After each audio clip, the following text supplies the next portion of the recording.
Call to action from the Truth and Reconciliation Commission. I'm going to present 5 of the 94 recommendations of the Truth and Reconciliation Commission of Canada. Recommendation 3, Child Welfare. We call upon all levels of government to fully implement Jordan's Principle. Background. What is the Jordan's Principle? The Jordan's Principle was established to ensure that First Nations children have equal access to government services without facing any denials or delays due to their identity and First Nations.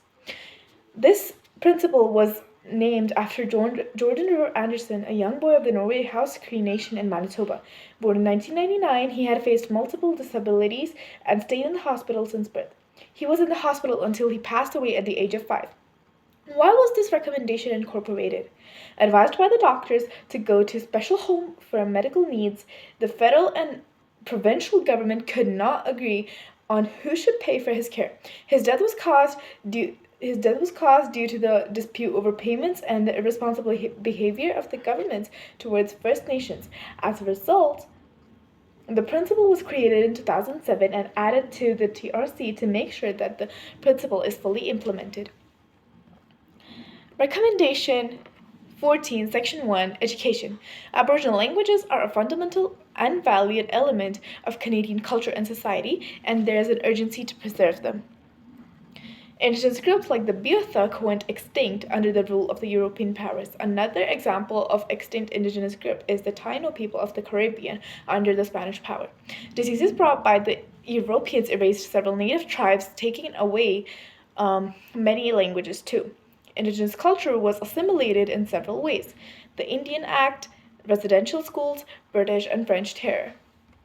Why was this recommendation incorporated? The Inuktitut language of the Inuit people is under threat of extinction. Currently, 60 indigenous languages are under the threat of disappearing, out of which Inuktitut is the healthiest. 40% people claim they are losing the ability to speak Inuktitut. 60% can speak the language. Most parents educate their kids in English thinking they will get better opportunities, which is why Inuktitut is not considered as significant. The TRC has incorporated this recommendation to help preserve the customs and traditions, including the languages of the native people of Canada. Recommendation 17, Language and Government. We call upon all levels of government to enable residential school survivors and their families to reclaim names changed by the residential school system by waiving administrative costs for a period of 5 years for the name change process and the revision of official identity documents such as the birth certificates, passports, driver's license, health cards, status cards, and social insurance number. Background. Students of residential schools were given Christian names. The Indigenous kids who were forcefully sent to residential schools got their original names taken away as soon as they got admitted in school and were given Christian names. This was an act of assimilation, Eurocentrism, and effects of colonialism. The Indian Act made renaming mandatory. Through this recommendation, Indigenous people could get their original name back. The TRC incorporated this recommendation to preserve the customs and culture of Indigenous peoples, accommodate their original cultural names, and enable their practices, considering their rights that were violated and presenting the name change policy as an apology. The IRCC introduced a process as of June 2021 for Indigenous people, residential school survivors, and their families to reclaim their Indigenous names on replacement documents until May 30th, 2026. Recommendation 21, Health. We call upon the federal government to provide sustainable funding for existing and new Aboriginal healing centers to address the physical, mental, emotional, and spiritual harms caused by residential schools to ensure that the funding of healing centers in Nunavut and Northwest Territory is a priority. Background. The experience of residential schools have a long-lasting legacy in the families of Indigenous people. For many, it was a traumatizing experience. In residential schools, the Indigenous customs were taken away, rights were violated, abuse was promoted, and it was a great period of assimilation. Slogans of residential schools, such as Kill the Indian, Save the Man, or Kill the Indian and the Child, were set up to completely erase indigenous culture. Children in the residential schools were not allowed to meet their parents. Many were forcefully taken. Sexual and emotional assaults occurred after and left many scars. Unpaid child labor was practiced. In terms of education, girls were taught household chores such as sewing, cleaning, cooking, and boys were made to do farming and learn about construction and industrialization. While teaching, all the practices done by the kids were actually economically used, such as grown vegetables, sewed clothes, food, etc., were used. Severe punishments were given if indigenous culture was practiced, which sometimes resulted in death.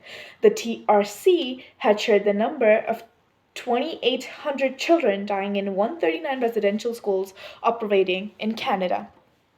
Why was this recommendation incorporated? Legacies of residential schools still exist today. Indigenous people are still healing from the trauma.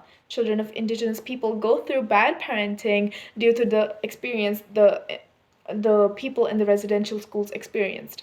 Criticism still exists. This recommendation focuses on the services that need to be provided to Indigenous people to help them heal. It is a claim towards the government to establish health centers that could help Indigenous people in their emotional and mental well being. Recommendation 84, Section 2, Media and Reconciliation, increasing equitable access for Aboriginal peoples to jobs, leadership positions, and professional development opportunities within the organization. Background. The employment history of Indigenous population has been tough over the past decades. Employers often misunderstood or stereotyped Indigenous culture, leading to discriminatory hiring practices. Gap between Indigenous employment and non-Indigenous employment has been 61.2% to 74.1%, respectively. However, factors make them vary. Factors like educational attainment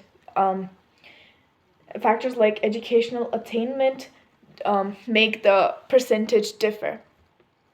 Why was this recommendation incorporated? To remove biases from workplaces, to establish a nature in the community to provide Indigenous peoples with equal opportunities, pressurize organization and workplaces to take into consideration the education attainment of the particular Indigenous job applicants so that there is no discrimination between non-Indigenous job applicants and Indigenous job applicants. The gap in the employment rates for both Indigenous and non-Indigenous Canadians went from 61.2 to 74.1 respectively to 50% to 57% respectively due to factors like economic changes, effects of TRC, systematic barriers, etc. Employment rates of Indigenous peoples in 2023 were 55.5% and have experienced a 1.2% increase as of 2024. Thank you.